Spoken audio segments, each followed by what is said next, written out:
That population, that queen's healthy and going strong. So again, I'm going to try to get them down a little bit.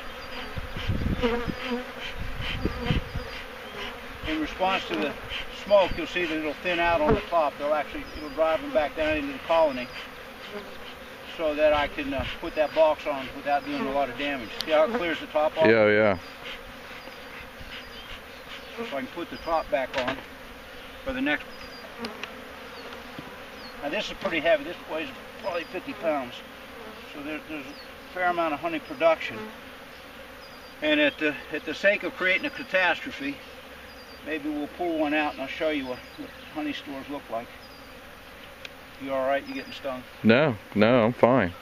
They, you know, I am quite surprised. I must say this is my first experience being this close to a beehive and learning about it, and it's pretty exciting, and I am very surprised with the vigor that they hit me with. Yeah. Well, this is a nasty colony. I don't see any.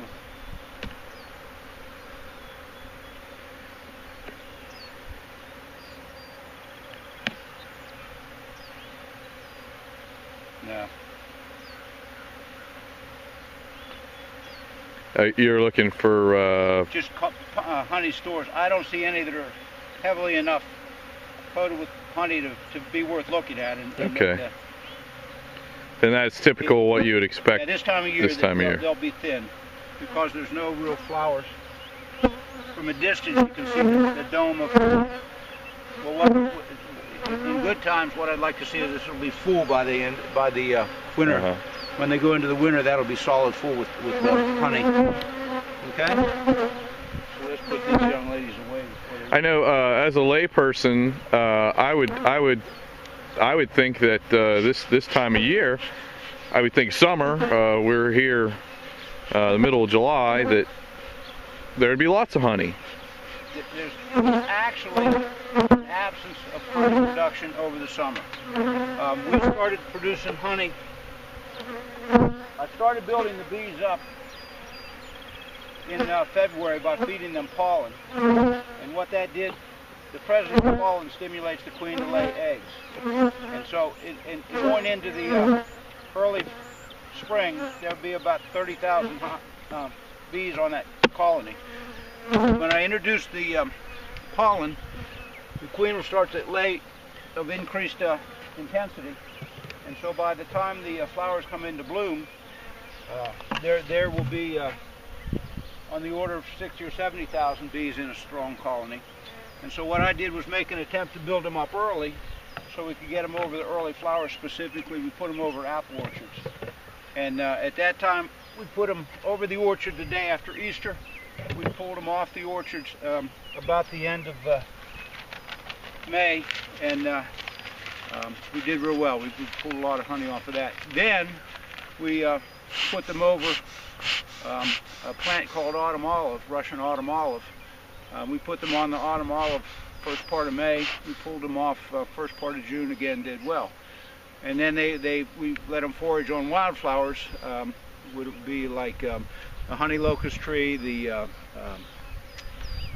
I'm drawing a blank, the poplar, just the flowering trees in general, and we did well. But then that runs out about the end of June, and so now in July the crown bench is in bloom. They won't forage off of that. There's really not a whole lot in bloom. The chestnut bloom ended about 10 days ago. They were foraging off the chestnut trees, but there's not anything that they're really producing honey off of at this time. And in the fall, when the fall flowers start to come on, the first one we'll see is the Japanese knotweed, the aster, goldenrod. They'll produce honey off of that. I have seen quite a few in some of our patches of thistle. I've seen quite a few honeybees on that right now. It seems to be a very popular spot. The general feeling is that there's a lull in honey production. There's enough that they can forage off of. They sustain themselves. You don't have to feed them in the summer. But there are no big honey stores. We took honey off about 10 days ago, we've taken so far a total of probably 700 pounds of honey off of them. And now there's a dearth, there's no honey production that we're looking at. And we'll be, now that we've got them medicated and everything, the hives that we move, we're going to put over Japanese knotweed. Okay, so typically, how many moves do the hives make in a season? We'll move them 3 times. And that's mainly to put them closer to a good forage food source. We'll move them out in the spring for the autumn olive or just heavy flower concentration in general. Then we'll pull them. We'll move them again in the fall for the knotweed, and then we'll pull them back into yards where we can medicate them and manage them through the winter. And so 3 moves a year. Some hives we don't move at all. If these hives produce, we'll not move these hives at all because they're not really looking for honey production here as much as just contributing to your environment. But where I'm looking for honey production, if I don't move them, the production is present but not really that effective. If I move them around, I get a much more a better crop. And out of about 15 producing hives this year, we'll probably pull 1,200 to 1,400 pounds of honey.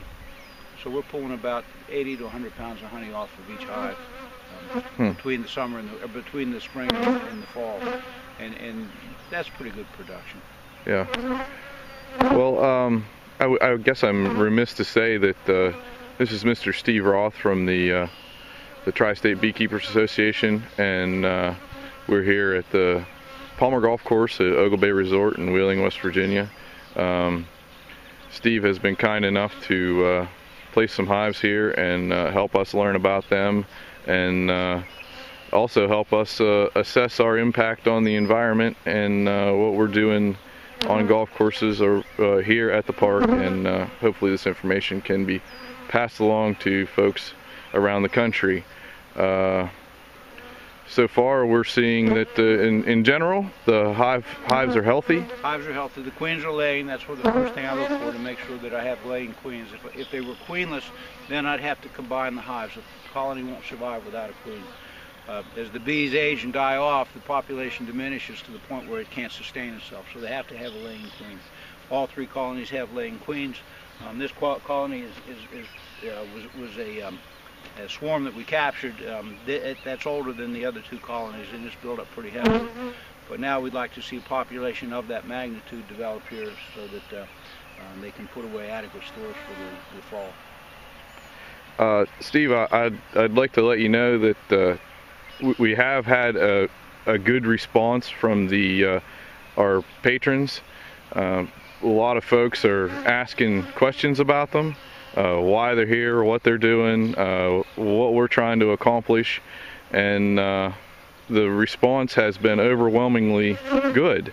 Folks know the importance of these wonderful insects and their impact on our world and our life, and we appreciate your time and what you're helping us to find out. So it's my pleasure. We'll do anything we can to try to educate the public on the perils of the bees and the benefits of the bees.